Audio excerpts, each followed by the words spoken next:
on the phone live from, I'm not sure where you are. Sarah Jaffe, investigative reporter for, or I should say, a labor reporter. Who are you writing for these days, Sarah? I'm freelance again, so I'm writing for The Nation, I'm writing for In These Times, I've been writing for Al Jazeera America, I'm writing for all sorts of places. And still hosting the Belabored podcast? Yes, Okay. I am. Available on iTunes, I presume. All right, so Sarah, where are you and what's going on? I am in a cafe about half a block from the Wall Street Bull, and there are a few thousand people sitting down in the street and singing at the moment.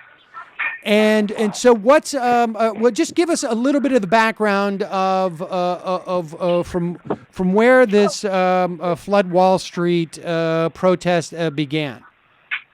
So the Flood Wall Street action is, as I understand it, I was not involved in planning, it is a bunch of people, many of whom were involved in Occupy Wall Street, planned a direct action for the day after the big People's Climate March yesterday, which saw like 300,000 people in the streets. A smaller group of people here planned to get to Wall Street if they could get to Wall Street, which the NYPD has basically barricaded off most of the financial district here. So the Bull is where people are, and they are currently sitting down in the streets, and at least some of them I know plan on sitting there until they get arrested. And give me your sense of, I mean, of the perception of Flood Wall Street. I mean, how is what they are doing, not just from a tactical standpoint, but in the ideas behind it, how's what they're doing different from the People's March that we saw yesterday in New York? So, I mean, yesterday's march was everyone. It was a huge group of people. It was blocks with all different issues, all different critiques, all different demands. Today is a little bit more specific. It is about taking the problem of climate change to the institutions of global capitalism. So we have, they're saying that Wall Street, you finance fossil fuels, you have financed a system that has created an unsustainable path for this climate, and they're trying to do something about it. So at least to send a message that Wall Street is responsible for this problem. And so we've got. Is it thousands of people now sitting down in how are the police reacting to this? So far, the street is barricaded off. There's people on sort of either sides of the V where the Wall Street Bull is in the middle of the street and up the street a little bit there. And they're sitting down. The cops so far are not doing much except videotaping and wandering around and occasionally yelling at people to get down off of the phone booth where somebody's standing on top of a phone booth right now, and pushing people in or out of the barricade. So, yeah, I mean, this is kind of the first test of Bill de Blasio's NYPD. He has said that he wanted to have a less abusive police department, and so far, maybe that's the case. I will see. And how did it start this morning? I mean, at one point I saw reports of people starting to march up Broadway against traffic. That seemed to stop. Yeah. I mean, give me just a sense of how that developed. So everybody met up at Battery Park at about 9 o'clock this morning. There were bagels. There were speeches by a combination of climate activists from all over the world, somebody from Nepal, somebody from Brazil. Naomi Klein spoke. And then they had a direct action training for people who had never taken arrests before, to figure out how to sort people who were planning on taking arrests from people who did not want to get arrested. And then the march split up into a couple of groups, went up Broadway, went up State Street, and this is where at least a big chunk of the march has converged. I know a few minutes ago a group broke off and went out the top here. I'm not sure where they went. I heard somebody chanting, "Let's go to Wall Street." What Wall Street usually looks like when there's even a hint of a protest is barricaded off like it's a war zone. So I have no idea if anybody's going to be able to get anywhere near actual Wall Street right now. But there are a lot of people. Not everybody who is in that park is necessarily in this space right now, but there are a whole lot of them who are here.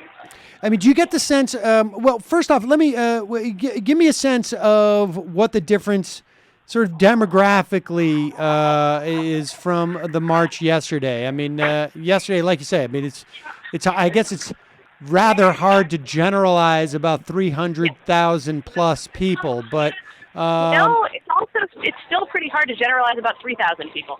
There's a lot of faces that I recognize from Occupy Wall Street. There's a lot of people that I don't recognize. There is a sizable number of people who are older, who are either veteran activists, or maybe it's their first time. There's definitely a chunk of people that I think this is their first sort of civil disobedience action. There's definitely people, like I said, from all over the world who spoke at the march. We were just hearing from Clayton Thomas Miller, who is a First Nations climate activist from Canada who fights the tar sands. He was just speaking through the people's mic to the crowd here. So, I mean, there's representatives from frontline communities all over the world. The vast majority of these people probably marched yesterday. And, I mean, I think, some of them had a lot of fun yesterday and didn't want the party to end.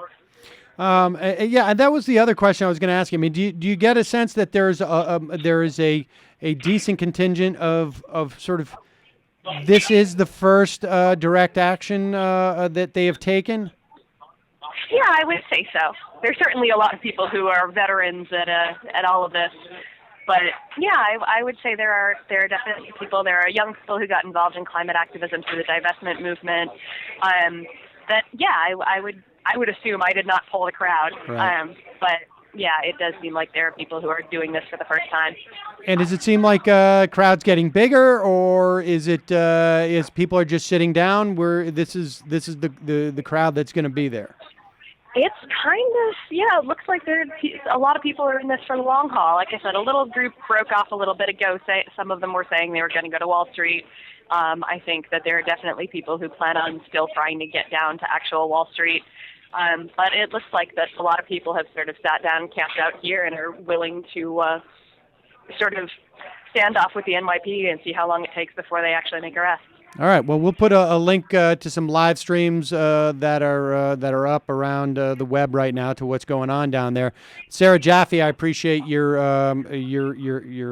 being on and giving us an update. Sure. Thanks. No problem.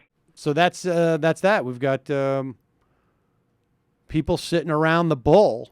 Saw some video of the cops popping there were two huge, massive blow-up CO2 balls, and the cops popped one just to show that they could do it, I guess. But that's what's going on downtown Manhattan right now.